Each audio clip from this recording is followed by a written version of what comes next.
आज से हम लोग चरण स्टार्ट करने जा रहे हैं। इसमें रसायन सबसे पहले देखेंगे। रसायन के 4 पार्ट इसमें चरक संहिता में दिए हुए हैं, है ना। अवय अम्ल की पाद, उसके बाद में आयुर्वेद संबंधी, ऐसे 4 पादों में रसायन के बारे में पूरा वर्णन हमको देखना है। अब इसमें क्वेश्चन की बात करेंगे, क्वेश्चन किस प्रकार से पूछे जाते हैं। तो रसायन हम लोग देखेंगे, जैसे कि ब्रह्म रसायन है, तो ब्रह्म रसायन में हरित की कितनी होती है, अम्ल की कितनी होती है, ऐसा क्वेश्चन आपके एग्जाम में पूछ दिया जाता है। क्योंकि वर्धमान रसायन उत्तम बल वाले को किस रूप में देते हैं, मध्यम बल वाले को किस रूप में देते हैं, अल्प बल वाले को किस रूप में दिया जाता है, 4 में रसायन क्या होते हैं, उनके बारे में एग्जाम में क्वेश्चन पूछ लिया जाता है। चमनप्राश रसायन के बारे में एग्जाम में क्वेश्चन पूछ लिए जाते हैं। तो रसायन हम लोग स्टार्ट करेंगे। कुटी प्रवासिक रसायन क्या होता है, तो भेषज के प्रकार कितने हैं, अभेषज के प्रकार कितने हैं, ये सारी चीजें हम लोग देखने जा रहे हैं। तो रसायन पाद में सबसे पहला अध्याय है आपका अभय अमल की पाद। रसायन पाद में पहला अध्याय जो है उसका नाम क्या है, अभय अमल की पाद। तो इसमें आप आगे मैं श्लोक नंबर आपको बोलते जाऊंगा, श्लोक नंबर वो आपको देखना है और उस पर टिक करना है। उसका अर्थ मैं आप लोगों को बताऊंगा, उसको रीड करना रहेगा आप लोगों को, ठीक है। तो सबसे पहले श्लोक नंबर 3 में आ जाइए।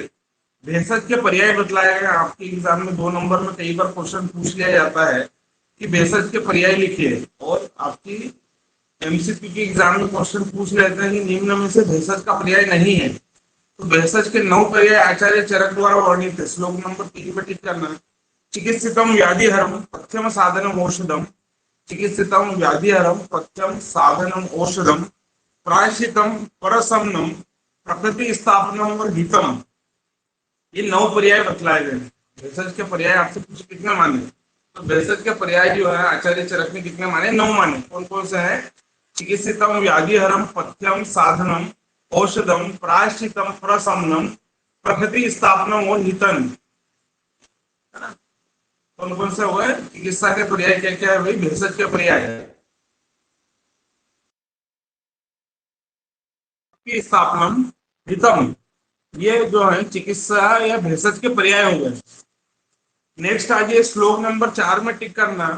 भेषज के प्रकार आपसे पूछे कि भेषज कितने प्रकार की, तो भेषज 2 प्रकार की होती है, एक स्वस्थ ऊर्जस्कर होती है और एक रोगाणुत।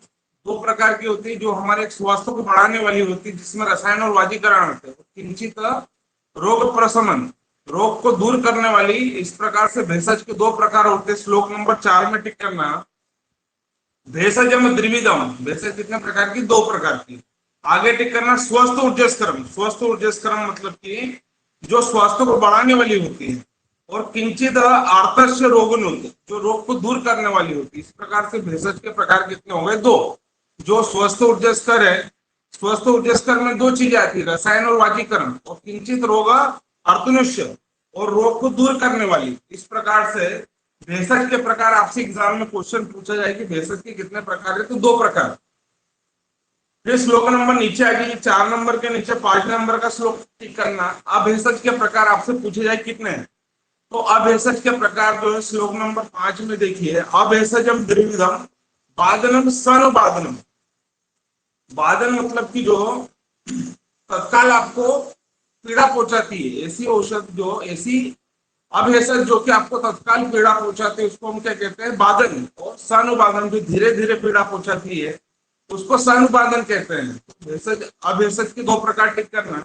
अभेषजम द्विविधम बादनम सनुबादनम, जो तत्काल पीड़ा पहुंचाती है उसको बादन कहते हैं, और जो धीरे धीरे पीड़ा पहुंचाते हैं उसको हम क्या कहते हैं, सनुबादनम कहते हैं। तो भेषज के 2 प्रकार हो गए। अभेषज के भी प्रकार पूछे जाए तो 2, बादन और सनुबादन। और भेषज के प्रकार कितने बतलाए गए, 2, स्वस्थ ऊर्जस्कर और रोगाणु। अब 5 नंबर में आइए। स्वस्थ ऊर्जस्कर औषध जो होती है 2 प्रकार की होती है। 5 नंबर में टिक करना। स्वस्थ ऊर्जस्करम तदवृश्यम रसायनम।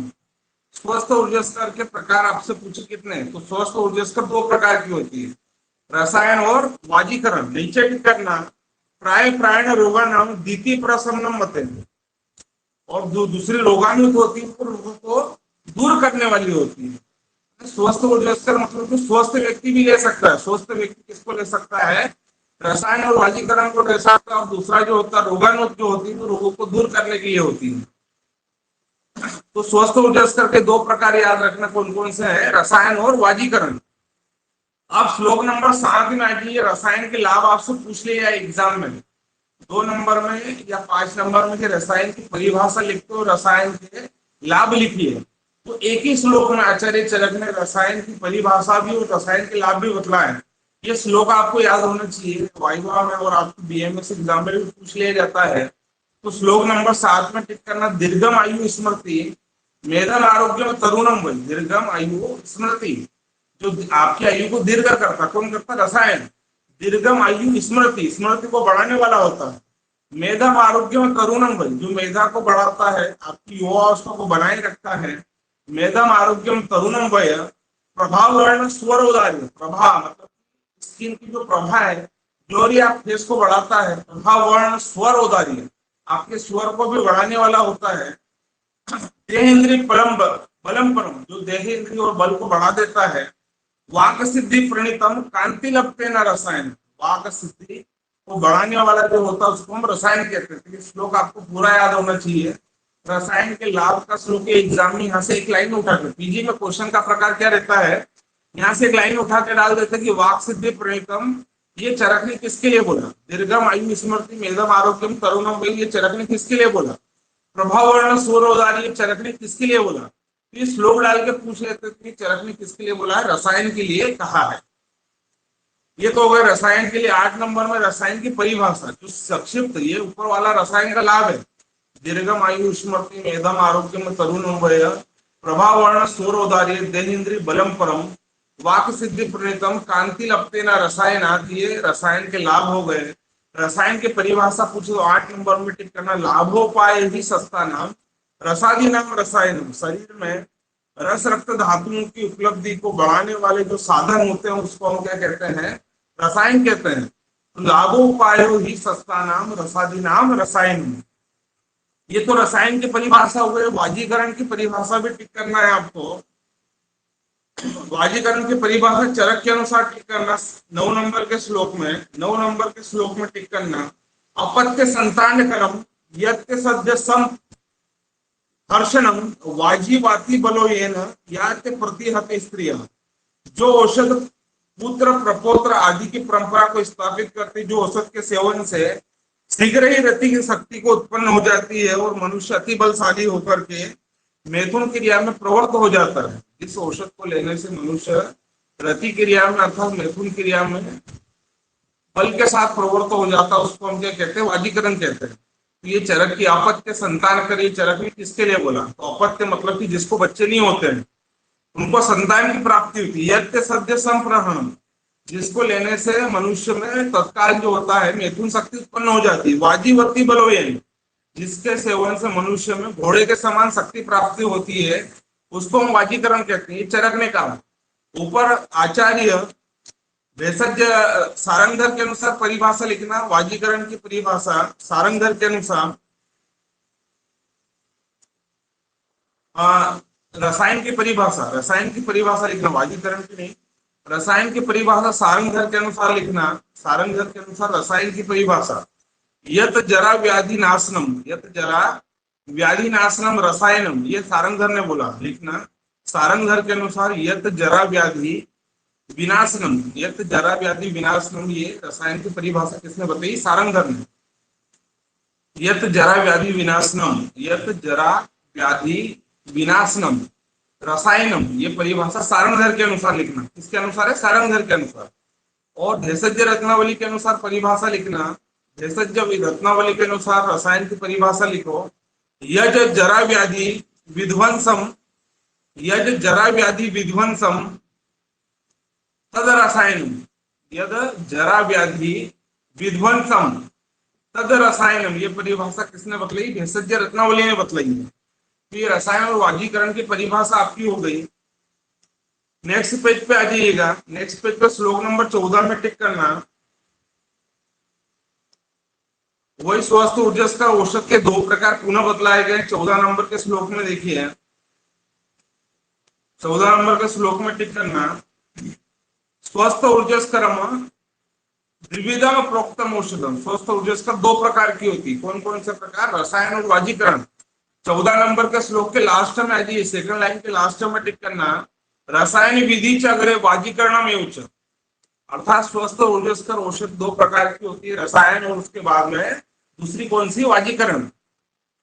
अब आइए श्लोक नंबर 16 में टिक करना, रसायन सेवन कितने प्रकार का होता है? एग्जाम में आपसे क्वेश्चन पूछा जाए कि आचार्य चरक के अनुसार रसायन सेवन, रसायन की परिभाषा लिखते हुए रसायन सेवन की विधियां लिखी। तो रसायन की परिभाषा हम लोगों ने देख ली, रसायन के लाभ हम लोगों ने देख ली, भेषज कितने प्रकार की होती है, अभेषज कितने प्रकार की होती है, ये हम लोगों ने देखा है। अब आइए रसायन के दो प्रकार होते हैं, रसायन सेवन के प्रकार दो होते हैं। 16 नंबर के श्लोक में टिक करना, रसायन नाम द्विविधम, आगे टिक करना, कुटी प्रवासिकम वातापिकम एवं। रसायन सेवन दो प्रकार से होते हैं। तो कुटी प्रवेशिक, कुटी प्रवेशिक मतलब कि क्या होता है भैया? ये हर कोई व्यक्ति नहीं कर सकता, जिसके पास समय नहीं है, जिसके पास पैसा नहीं है, वो व्यक्ति प्रवासिक रसायन का प्रयोग नहीं कर सकता, क्योंकि इसमें आपको अंदर रहना पड़ेगा, कुटी के अंदर आपको रहना पड़ेगा, किसी से आप मिल नहीं पाएंगे। और एक वातात्मिक विधि जो होती है, जो चलते फिरते हैं, हम नहीं आज ऑफिस भी जाना है, और जो हम चलते फिरते रसायन का सेवन करते हैं, जैसे दूध हो गया, घरत हो गया, ये भी रसायन की श्रेणी में आता है। दूध, घरत का पानी भी क्या आता है? रसायन की श्रेणी में आता है। तो ये हम चलते फिरते ले सकते हैं। तो रसायन दो प्रकार से लिए जाते हैं, कुटी प्रवेशी, दूसरा वातात्मिकम। वातात्मिकम मतलब जो वात आतप, मतलब कि जो धूप आदि के साथ में हम चलते फिरते ले सकते हैं, वो रसायन विधि कौन सी? वातात्मिक विधि है। और जिसको हम कुटी के अंदर जाके लेते हैं वो कुटी प्रवेशिक। तो रसायन सेवन की दो विधियां लिखना। प्रकार आपसे पूछे जाए कि रसायन सेवन के प्रकार कितने हैं? दो, कुटी प्रवेशिक और वातात्मिक। अब नेक्स्ट आ गई, कुटी प्रवेशिक रसायन कैसे लेना है? श्लोक नंबर 17 में आ गई है, जो कुटी होना चाहिए वो किस दिशा में होना चाहिए, और कुटी जो कितने आवरण की होना चाहिए, ये क्वेश्चन एग्जाम में पूछ लिया जाता है कि कुटी प्रवेशिक में कुटी का जो आवरण हो कितना होना चाहिए, और कुटी के अंदर स्त्री के प्रवेश निषेध बतलाया गया। तो 18 नंबर के श्लोक के बीच में देखिए, 18 नंबर के बीच में देखिएगा, दिशी पूर्व उत्तराभ्याम सुभूमो कार्य कुटी।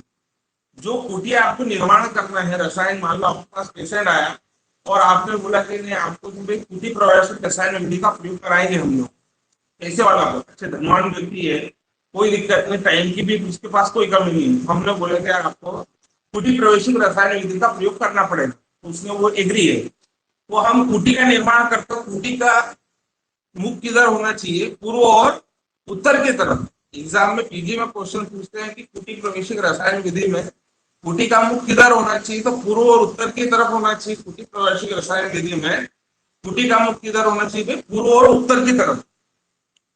कैसे होना चाहिए? तो तीसरी लाइन में टिक करना, 18 नंबर वाले श्लोक की नीचे लाइन में टिक करना, विस्तार मुस्तेदरम त्रिगर्भा सूक्ष्मावलोचनम। त्रिगर्भा कुटी, एग्जाम में क्वेश्चन पूछते हैं कुटी प्रवेशिक रसायन विधि में कुटी कैसी होना चाहिए? द्विगर्भा होना चाहिए, एक गर्भा होना चाहिए, त्रिगर्भा होना चाहिए। मतलब त्रिगर्भा मतलब 3 लेयर होती कुटी में। आप सीधे जाएंगे तो आप पेशेंट के पास नहीं पहुंच सकते, टोटली 3 लेयरों को पार करने के बाद आप रोगी के पास पहुंच सकते हैं। तो त्रिगर्भा कुटी का निर्माण करना चाहिए। और 20 नंबर के श्लोक में देखिएगा, बीच में स्त्री विवर्जिताम, इस कुटी में स्त्री का प्रवेश निषेध बताया है। तो पहली विधि हमने देखी कुटी प्रवेशिक विधि में कुटी का मुख पूर्व उत्तर की तरफ होना चाहिए, कुटी त्रिगर्भा होना चाहिए, और इस कुटी में स्त्री का प्रवेश निषेध बतलाया गया। ये तो हो गया। अब इसके बाद में आ जाइएगा 24 नंबर के श्लोक में टिक करना, आप जिस व्यक्ति को आपको रसायन का सेवन करना है, कुटी को हमने निर्माण कर ली, कुटी प्रवेशिक विधि में हमने कुटी का निर्माण कर लिया। अब पेशेंट जो है आपका, उसको डायरेक्ट कुटी में नहीं भेजेंगे, पहले हम उसका संशोधन कराएंगे। क्या कराएंगे आपको? पहले रसायन सेवन से पहले संशोधन अगर हम कराते हैं, रसायन सेवन से पहले अगर हम संशोधन कराते हैं तो उससे क्या होता है, आपका रसायन अच्छे से काम करती है। ठीक है, तो पेशेंट, हमने कुटी का निर्माण कर लिया, आप संशोधन कराना पेशेंट का, पेशेंट का नंबर 24 नंबर के श्लोक में टिक करना है। संशोधन कराने से क्या होगा? तो 24 नंबर का श्लोक देखिए, तस्य संशोधनम शुद्धम सुखी जात। पहले रसायन सेवन से पहले उसका क्या कराना है हमको? रोगी का संशोधन कराते हैं। अब संशोधन किससे कराना, तो श्लोक नंबर 25 में टिक करना, संशोधन कराया जाता है पेशेंट का हरित्यादि चूर्ण। हरित्यादि चूर्ण क्या होता है, श्लोक नंबर 25 में टिक करना, हरित की नाम चूर्णानी सेंधव आम्ल की गुड़।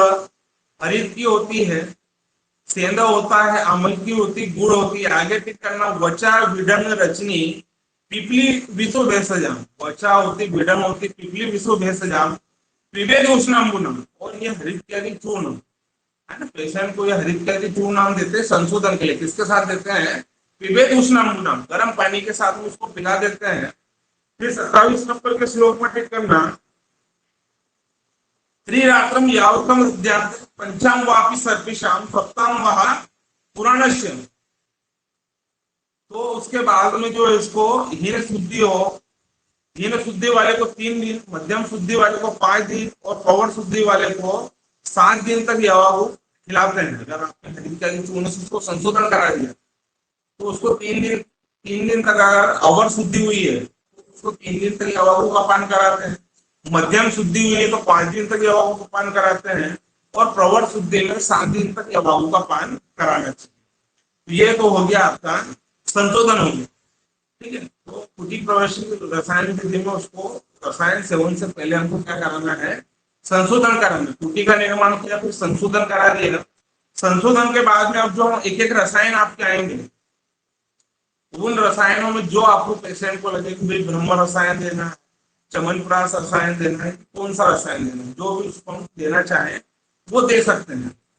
अब आगे हरित्की की गुण कर्म विधि है, श्लोक नंबर 29 में टिक करना। कई बार क्वेश्चन पूछा गया है, तो 29 नंबर के श्लोक में टिक करना, हरित की पंच रसा उष्णम अलवणम शिवम। हरित की में 5 रस होते हैं, कौन सा रस नहीं होता। एग्जाम में आपसे क्वेश्चन पूछ लिया जाएगा कि हरित्की में कितने रस होते हैं, हरित्की में 5 रस होते हैं, कौन सा रस नहीं होता, तो लवण रस हरित्की में नहीं होता है। आगे टिक करना, नीचे वाले लाइन पे टिक करना, श्लोक नंबर 30 के सेकंड लाइन में देखिए, शुरुआत में सेकंड लाइन में 30 नंबर के श्लोक के सेकंड लाइन में देखिए, बीच में धन्याम वयस स्थापनी परम सर्वलोक प्रसन्नी बुद्धि इंद्रिय बल प्रदम। ये श्लोक डाल के पूछ लेते हैं कि वयस स्थापनी परम, ये चरखनी किसके लिए बोला, अमलकी के लिए, हरित्की के लिए, विभित्की के लिए। ऐसे 4 ऑप्शन बना के आपसे बीएमएस में भी क्वेश्चन पूछ लिया जाता है। तो वयस स्थापनी परम, ये चरखनी किसके लिए बोला है, हरित्की के लिए बोला है। हरित्की में रस आपसे पूछे कितने रस होते हैं, 5 रस होते हैं, कौन सा रस नहीं होता, तो लवण रस नहीं होता है। आगे सर्वरोग प्रशमनी होती, तो बुद्धि इंद्रिय बलप्रद होती है, सर्वरोगों का प्रशमन करती है, बुद्धि इंद्रिय बलप्रद होती है। 34 नंबर के लास्ट में टिक करना, स्मृति बुद्धि प्रमोहम जब जनियत शीघ्रम हरित्की। ये श्लोक डाल के भी आपसे एग्जाम में पूछ लिया जाता है कि स्मृति बुद्धि प्रमोहम जन्यत शीघ्रम, ये चरखनी किसके लिए होगा, स्मृति बुद्धि प्रमोहम जन्यत शीघ्रम हरित्की। स्मृति बुद्धि को शीघ्र देती है, स्मृति और बुद्धि को शीघ्र प्रदान करती, कौन प्रदान करती है, आपकी हरित्की। तो ये श्लोक याद होना चाहिए, श्लोक डाल के पूछ लेते हैं। रसायन जब हम एक एक रसायन पढ़ेंगे तो एक एक रसायन में उसके कंटेंट महत्वपूर्ण नहीं है, कंटेंट याद नहीं करना, उन रसायन की जो फलश्रुति है, वो रसायन लेने से हमारी बॉडी में क्या चेंजेस आते हैं, उनसे एग्जाम में क्वेश्चन आते हैं कि ये किस रसायन की फलश्रुति है, ऐसा क्वेश्चन एग्जाम में पूछा जाता है। तो स्मृति बुद्धि प्रमोहम जन्यत शीघ्रम हरित्की, ये चरखनी किसके लिए बोला, हरित्की के लिए बोला है। 35 नंबर के श्लोक में आज हरित्की सेवन का निषेध किस किस में बतलाया है, किन किन व्यक्तियों को हरित्की नहीं लेना चाहिए। 2 नंबर में आपसे पूछ सकते हैं कि हरित्की सेवन के निषेध किस किस में, हरित्की सेवन के योग्य कौन कौन है, ये लिखिए 2 नंबर में। तो आपको लिखना है 35 नंबर में अजीर्ण रुक्ष भुज, जो अजीर्ण है, जिनको अजीर्ण उनको हरित्की नहीं देना है। रुक्ष भुज को स्त्री मध्य भी कर्षित है, जो स्त्री मध्य और आदि से कर्षित हो गए हैं। आगे टिक करना, सेवन आवेत क्षुध तृष्णा अर्धित, क्षुध तृष्णा में, क्षुधा में, तृष्णा में, अजीर्ण में, रुक्ष भुज में, स्त्री मध्य आदि से कृषित लोगों में हरित्की का सेवन निषेध बतलाया गया, इनमें हरित्की का सेवन नहीं करना चाहिए। ठीक है, ठीक है। तो ये हरित्की के बारे में भी याद होना चाहिए कि वयस स्थापनी परम चरखनी किसके लिए बोला, हरित्की के लिए। हरित्की में रस कितने होते हैं, 5 रस होते हैं, कौन सा रस नहीं होता, लवण रस नहीं होता। हरित्की सेवन के योग्य कौन कौन है, तो अजीर्ण हो गया, रुक्ष भुज हो गया, स्त्री मध्य भी कर्षित हो गया, और साथ में ही आपका कौन होगा, क्षुधा और तृष्णा से जो पीड़ित व्यक्ति होते हैं वो हरित के अयोग्य होते हैं। अब हमारा रसायन पाठ चालू होता है, एक एक रसायन के बारे में हम देखेंगे। अब रसायन में यही देखना है आपको कि कौन सा रसायन जो होता है उससे लाभ क्या होते हैं। अभी ब्रह्म रसायन पे लास्ट टाइम IUCHO में क्वेश्चन पूछा था कि ब्रह्म रसायन में हरित की कितनी होती है और अमल की कितनी होती है। तो श्लोक नंबर 41 में टिक करना, सबसे पहला रसायन हमारा ब्रह्म रसायन। तो ब्रह्म रसायन में टिक करना, पंचानाम पंचमूला नाम भागेन 10 फल उन्मितम। एक तो पहला क्वेश्चन बनता है कि भाई इसमें पांचों पंचमूल का प्रयोग किया जाता है, पांचों लघु पंचमूल, वृहत पंचमूल है ना, वृहत पंचमूल है, इसके बाद में जीवनी पंचमूल, मध्यम पंचमूल, तृण पंचमूल, ऐसे पांचों पंचमूल का प्रयोग किया जाता है। याद रखना, वृहत पंचमूल, लघु पंचमूल, मध्यम पंचमूल, जीवनी पंचमूल और तृण पंचमूल, पांचों पंचमूल का कितना भाग लेना है, 10 फल भाग लिया जाता है। कितना भाग लिया जाता है, पांचों पंचमूल को 10 फल लेते हैं। आगे टिक करना, हरित की शास्त्रम 1000 हरित की लेते हैं और 3 गुणा मामले की नवम, और 3 गुना जो होती है 3000 अमल की लिए जाती है। ये याद रखना, कई बार यहीं से क्वेश्चन आए, इसमें पांचों पंचमूल का प्रयोग करते हैं, 1000 हरित की लेते हैं और 3000 अमल की ली जाती है। ठीक है, 1000 हरित की ली जाती है और 3000 क्या ली जाती है, अमल की ली जाती है। फिर इसके बाद में इसका जो लाभ है, इसका लाभ जो है 53 नंबर के श्लोक में टिक करना।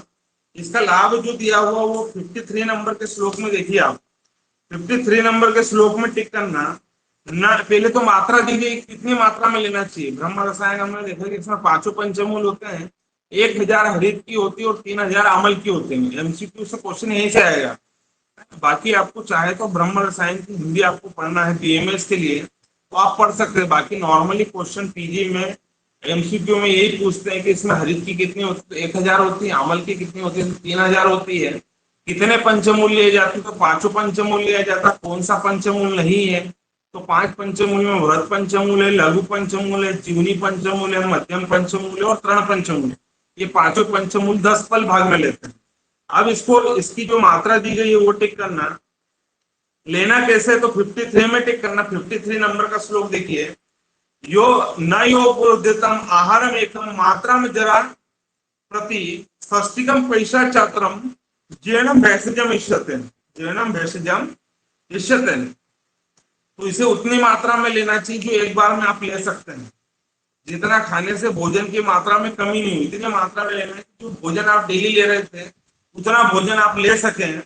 प्रातःकाल औषध ले तो भोजन समय तक वह पच जाए, उसकी सामान्य मात्रा 12 से 20 ग्राम होती है। सेवन हुई औषध पच जाए तो 60 जो औषध आपने ली पच जाए तो आपको क्या बोला है, षष्टिक पैसा चक्रम जीर्ण भोजन मिश्रते, भोजन के जीर्ण होने के बाद में क्या लिया जाता। अरे वो आपने भेजा नहीं व्हाट्सएप पे मुझे, आपका कौन सा नंबर दे रहा है उसको, पेशेंट को। हाँ। आपका कौन सा नंबर दे दूं उनको, कालानी नगर से सुबह में सैंपल लेना रहेगा आपको जी। ठीक है, मैं उनको आपका नंबर दे देता हूँ, पता वगैरह आपको बता देंगे, ठीक है।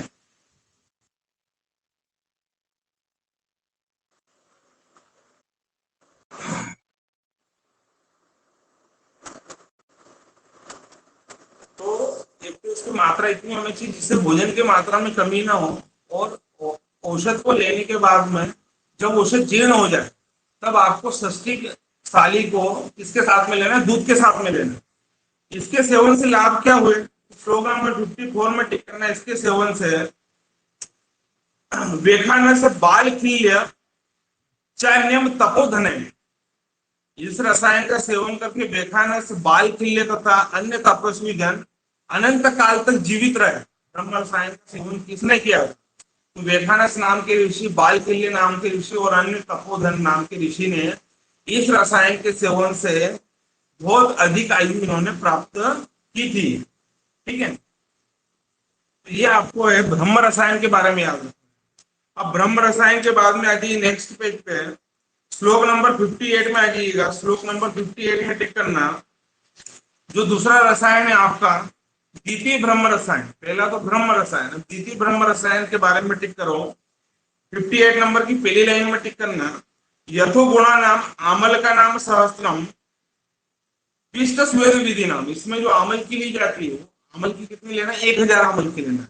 इसमें आमल की मात्रा कितनी होती है, 1000 आंवले ली जाती है। ब्रह्म रसायन में आंवले कितने होते हैं, 3000 होते हैं। दोनों में अंतर क्या है, ब्रह्म रसायन और द्वितीय ब्रह्म रसायन में अंतर क्या है, तो ब्रह्म रसायन में आंवले जो होते हैं 3000 लेते हैं, यहाँ आंवले 1000 ले लेते हैं। तो शस्त्रम पिष्ट स्वेद विधि, पिष्ट स्वेद विधि मतलब यहाँ पे आंवले जो होते हैं उनको उबाल करके लिया जाता है, वहां पे ऐसा नहीं लिखा है।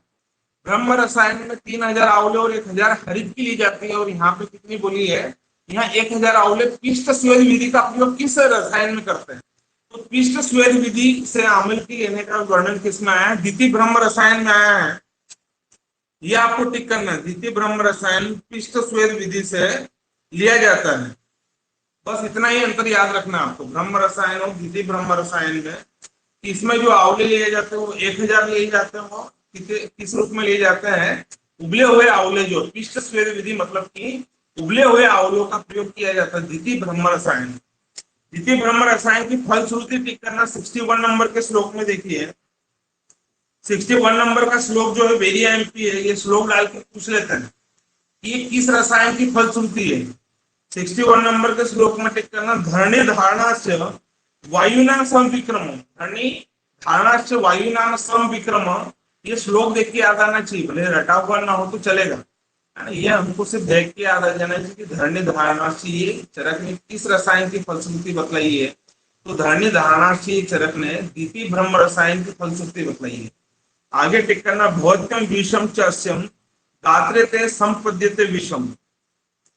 तो इस रसायन के सेवन से जो होता है, इस रसायन के सेवन से पुरुष लोहे जैसा हो जाता है। कैसे हो जाता है भाई, पुरुष लोहे के समान हो जाता है, वायु जैसा पराक्रमी होता है, और उसके शरीर में विष भी अविष तथा निष्क्रिय निष्प्राव भाव में हो जाते हैं। धरणी धारणा से वायु नाम संविक्रम, इसके सेवन से मनुष्य, इसमें विष का भी प्रभाव नहीं पड़ता है, वायु के समान पराक्रमी हो जाता है। कौन, द्वितीय ब्रह्म रसायन के सेवन से। तो आपको इतना याद रखना है, श्लोक डाला जाएगा कि धरणी धारणा से वायु नाम संविक्रम, एक चरक ने किस रसायन की फलश्रुति बतलाई है। तो धरणी धारणा से वायु नाम संविक्रम, एक चरक ने किस रसायन की फलश्रुति बतलाई है, आपके ब्रह्म द्वितीय ब्रह्म रसायन की फलश्रुति बतलाई। ब्रह्म रसायन पांचों पंचमूल होते हैं, 10 फल मात्रा में होते हैं, 1000 हरित की होती है, 3000 अमल की होती है। द्वितीय ब्रह्म रसायन में अंतर सिर्फ इतना है कि यहाँ पे अमल की जो होती है 1000 ली जाती है, और उबली हुई अवस्था में पिष्ट स्वेद विधि से आंवलों को लिया जाता है। धरणी धारणा से वायु नाम संविक्रम, ये पूछे कि इसके लिए आया है कि धरणी धारणा से वायु नाम संविक्रम, ये द्वितीय ब्रह्म रसायन की फलश्रुति के लिए आया है, ये आपको याद रखना। अब आगे च्यवनप्राश के लिए टिक करना। च्यवनप्राश के लिए ऊपर लिख लो आप पहले, च्यवनप्राश में चरक ने अष्टवर्ग में से 5 औषधियों को सम्मिलित किया है, लिखो ऊपर। च्यवनप्राश रसायन में चरक ने अष्टवर्ग में से 5 औषधियों को सम्मिलित किया है, और सारंगधर ने 2 को सम्मिलित किया है। लिखना, चरक ने अष्टवर्ग में से 5 औषधियों को सम्मिलित किया है।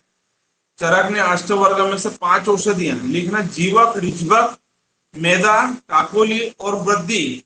जीवक वर्ग में से कितनी औषधियां च्यवनप्राश में मानी है, तो चरक ने अष्टवर्ग में से 5 औषधियां। 5 औषधियां कौन कौन सी, ये लिख लो।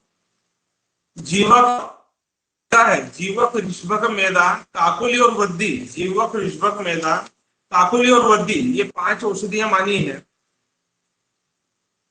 ना। चरक ने कितने मानी, 5। और सारंगधर ने लिखना, सारंगधर ने अष्टवर्ग में से 2 औषधियां, सारंगधर ने अष्टवर्ग में से 2 औषधियां महामेधा और क्षीरकाकोली को सम्मिलित किया है। सारंगधर ने अष्टवर्ग में से 2 औषधियां महामेधा और क्षीरकाकोली को सम्मिलित किया है।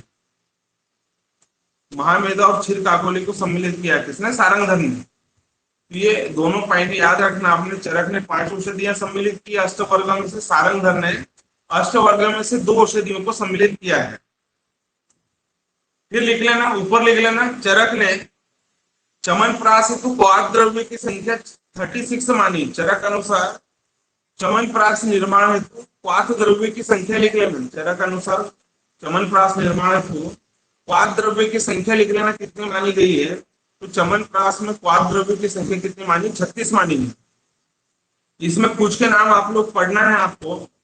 पीजी में क्वेश्चन कहाँ से आता है, यहाँ क्वाथ द्रव्य वगैरह से क्वेश्चन नहीं आता है। पीजी में क्वेश्चन आता है इसकी फलश्रुति से। निर्माण विधि आपको एक बार पढ़ना है कि च्यवनप्राश आपने सेकंड ईयर में भी भेषज की कल्पना में बनाया होगा, तो आपको पता है कि भाई क्वाथ द्रव्य लेते हैं, क्वाथ में आंवलों को उबाल लेते हैं, फिर आंवले की पिष्टी बना लेते हैं। पिष्टी को फिर उसके बाद में जो है तेल और घृत में सिद्ध करके जो पिष्टी को उसमें डाल दिया जाता है और लास्ट में मधु आदि और प्रक्षेप द्रव्य मिला दिए जाते हैं। तो क्वाथ द्रव्य लिख लेना। इसमें क्वाथ द्रव्य जो होते हैं कितने बतलाए, 36 बतलाए। अब इसमें टिक करना है आपको श्लोक नंबर 68 नंबर का श्लोक टिक करना। श्लोक नंबर 68 टिक करना। षटफलम मधुना चक्रम सिद्धि सेते प्रदाप्य। इसमें मधु कितना लेते हैं, तो षटफल मधु लिया जाता है। चतुष्फलम तुगाचिरी। तुगाचिरी मतलब वंशलोचन कितना लेना है, वंशलोचन कितना लेना है, 4 फल लेना है। पिपली द्विफलम तथा, और पिपली कितने लेना है, 2 फल लेना है। मधु 6 फल लेना है, वंशलोचन 4 फल लेना है, पिपली 2 फल लेना है। नीचे टिक करना। फलम एकम निध्या तो गैला पत्र केशरा। एक फल में तो गैला और पत्र, दालचीनी, तेज पत्र, इलायची आदि जो लिया जाता है। इत्यादम च्यवनप्राश प्रमुख को रसायन, ये नॉर्मली आपको पढ़ना है। इसमें सबसे महत्वपूर्ण है आपका जो है इसकी फलश्रुति।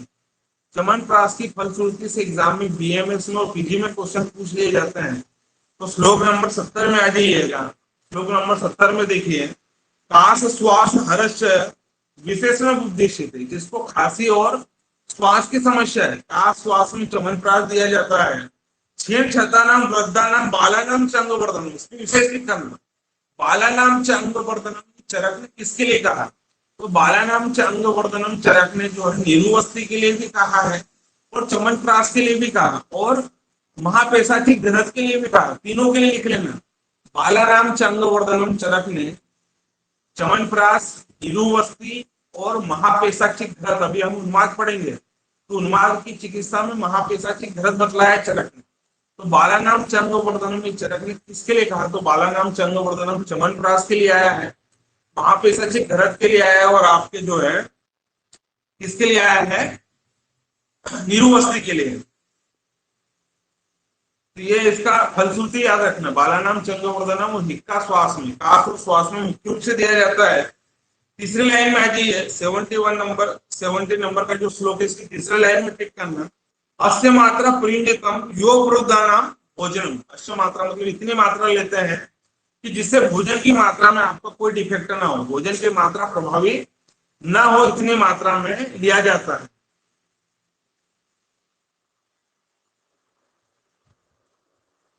फिर आगे और टिक करना। श्लोक नंबर 73 में आगे देखिए, नेक्स्ट पेज पे श्लोक नंबर 73 नंबर का जो श्लोक है उसमें देखिए, स्त्री प्रहर्षम परम अग्नि वृद्धि, अग्नि की वृद्धि करता परम अग्नि वृद्धि। श्लोक डाल देंगे कि स्त्री प्रहर्षम परम अग्नि वृद्धि चरक ने किसके लिए बोला, तो स्त्री सहर्षम परम अग्नि वृद्धि ये चरक ने किसके लिए बोला है, आपके च्यवनप्राश रसायन के लिए बोला है। ये इतना आपको याद रखना है। च्यवनप्राश के लिए, च्यवनप्राश में क्वाथ द्रव्य कितने हैं, प्रक्षेप द्रव्य में मधु 6 फल होता है, वंशलोचन 4 फल होता है, पिपली 2 फल होती है, पौगेला पत्र के श्राप 1 फल होता है। अष्टवर्ग में से चरक ने 5 औषधियां सम्मिलित की, सारंगधर ने अष्टवर्ग में से 200 औषधियों को सम्मिलित किया है। और फिर हमने इसके जो फलश्रुति है कि भाई बालानाम च अंगवर्धनम का काश और श्वास हर होता है, कौन, च्यवनप्राश होता है। बालकों में अंगवर्धन, बच्चों के अंग को बढ़ाने के लिए च्यवनप्राश का दिया जाता है। नीरुवस्ती भी है, महापेशाची घृत भी है। अब आगे आम्लक रसायन। च्यवनप्राश के बाद में अगला जो है आम्लक रसायन है। श्लोक नंबर 75 में आ जाइएगा। श्लोक नंबर 75 में आम्लक रसायन के लिए टिक करना।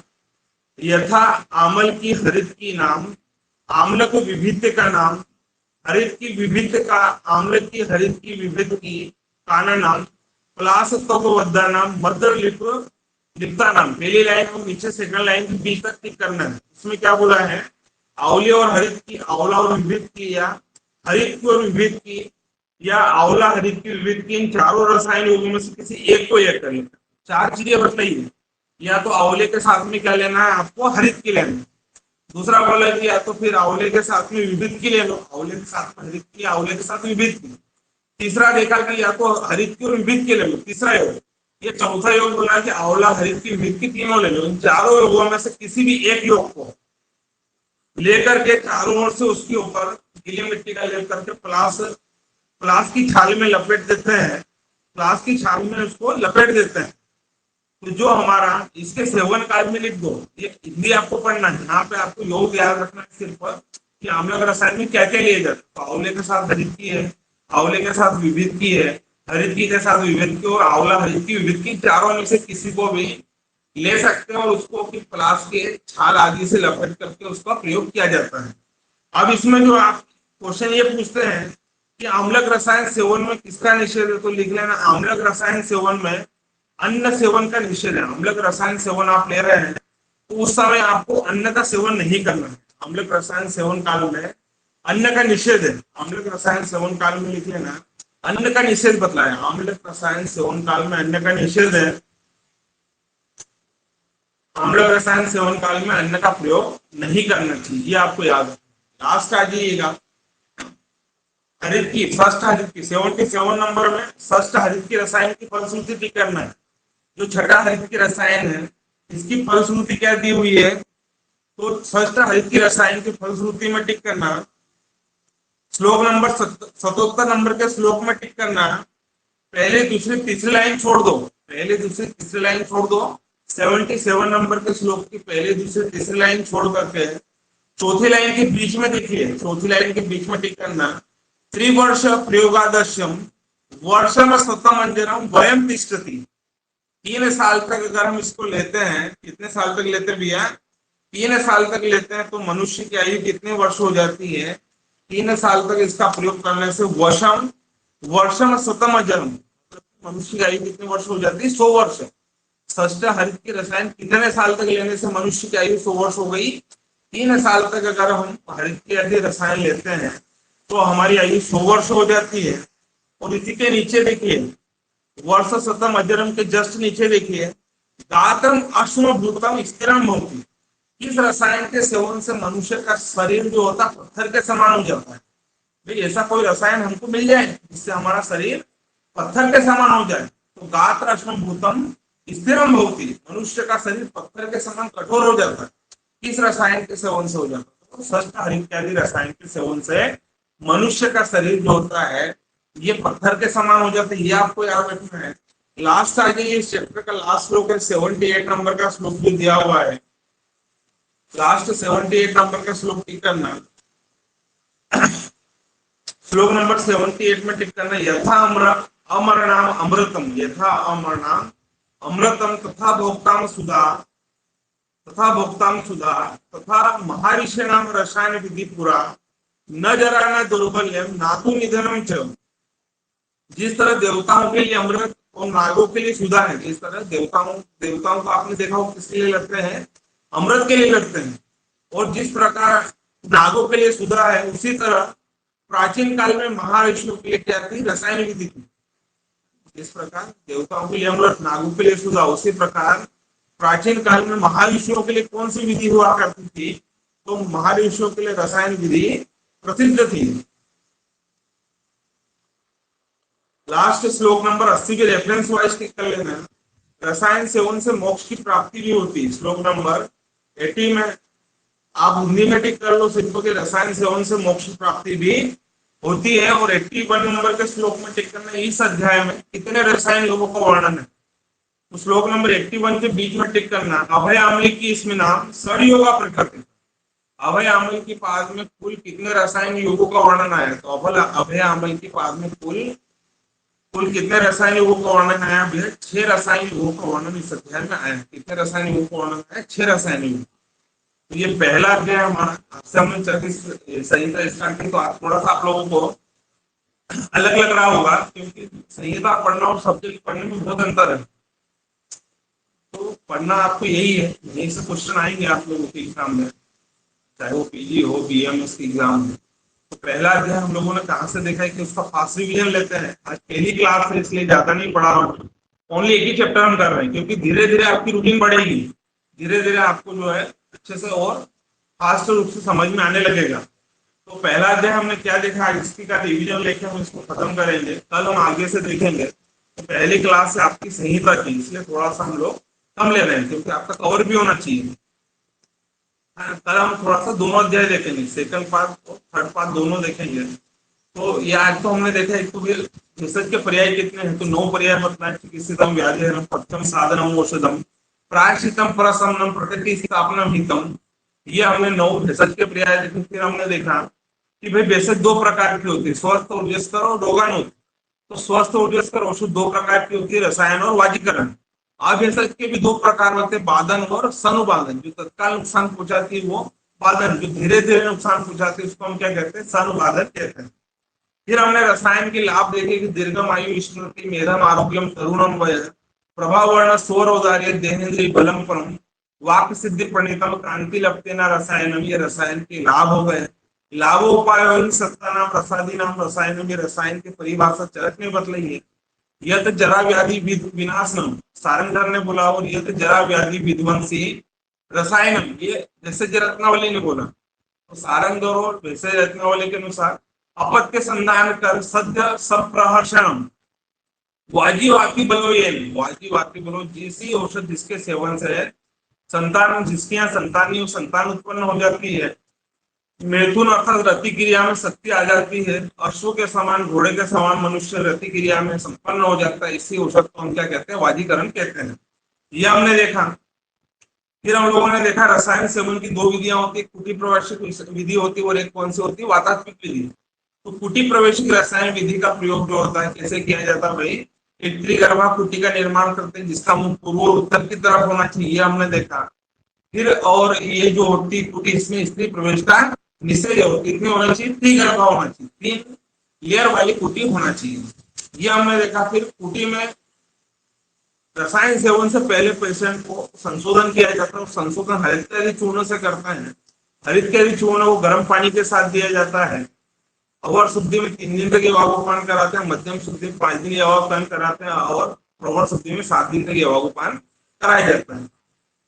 हरित की में 5 रस होते हैं, लवण रस नहीं होता है। वयस स्थापनी परम, वयस सब ध्यान रखना, आगे हम पढ़ेंगे।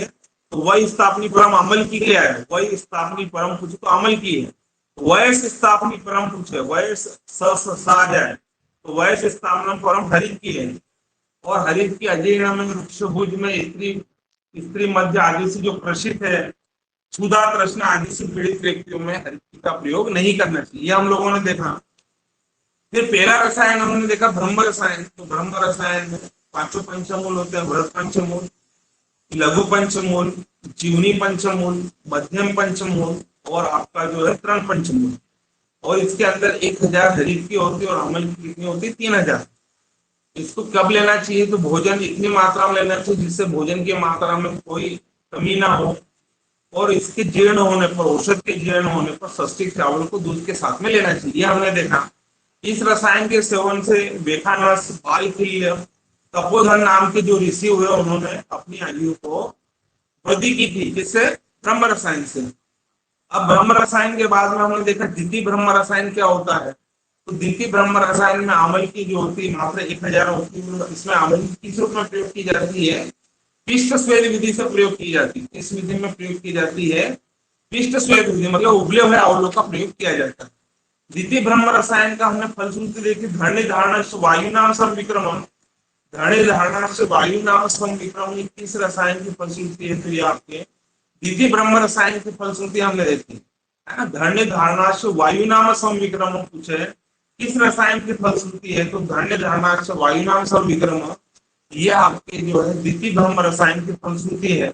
फिर द्वितीय ब्रह्म रसायन के बाद में हमने चमनप्राश देखे, चमनप्राश में अष्टवर्गी के 5 द्रव्य चरक ने सम्मिलित किए हैं, सारंगधर ने 2 द्रव्य सम्मिलित किए, 5 द्रव्य जो होते हैं 36 होते हैं।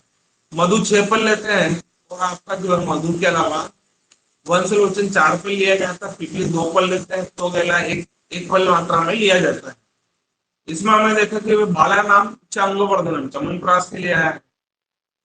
स्त्री नाम परम अग्निवृद्धि चमनप्राश के लिए आया है। काश और श्वास होता है, चमनप्राश होता है।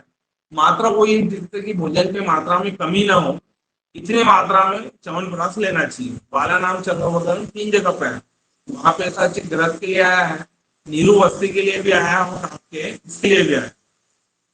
फिर आम्ल के रसायन में हमने देखा कि आम्ल के रसायन में 4 योग होते हैं, हरितकी को आम्ल की को हरितकी के साथ, आम्ल की को विभिन्न के साथ, या हरित की विभिन्न की, या फिर आम्ल की हरित की विभिन्न की, चारों योगों में से किसी एक योग को गुलाब की छाल आदि को लपेट करके उसको उबाल लेते हैं।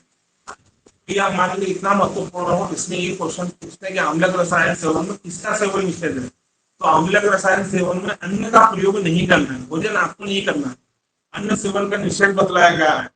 षष्ठ हरित के रसायन में हमने देखा इसका 3 साल तक प्रयोग करते हैं, तो मनुष्य जो होता है वो उसकी आयु 100 वर्ष हो जाती है, और गात्राशम हो तो मनुष्य का शरीर कैसा हो जाता है, पत्थर के समान हो जाता है।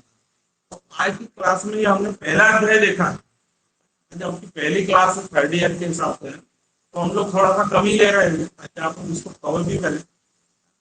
लेकिन ये चरक संहिता भी है, यहाँ सब बड़े बड़े चैप्टर हैं, तो हमको जो है कम से कम 1 चैप्टर या 2 चैप्टर मिनिमम एक दिन में पढ़ने ही पड़ेंगे। तो 1 चैप्टर तो अब जैसा भी है, अब जोर निदान जोर अध्याय है उसको 2 दिन लग जाएंगे, गुल्म अध्याय है, प्रमेय अध्याय, ये सब बड़े बड़े अध्याय हैं, तो ये आपको थोड़ा सा इसमें देखना पड़ेगा। तो आप लोग इससे पहला चैप्टर आज कंप्लीट करें। कल हम लोग जो है रसायन का दूसरा पाद और तीसरा पाद दोनों ही देखेंगे। दूसरे पाद में जो है इसका नाम है आपका प्राणकामी अध्याय, और तीसरा जो है कर प्रचित की अध्याय, प्राणकामी और कर प्रचित की। तो रसायन पाद भी एमपी, रसायन पाद से आपकी बीएमएस में कई क्वेश्चन एग्जाम में पूछते हैं, और पीजी में भी रसायन पाद से क्वेश्चन पूछा जाता है हमेशा। तो ये आप लोग पहला अध्याय कंप्लीट कर लीजिए, कल हम इससे आगे का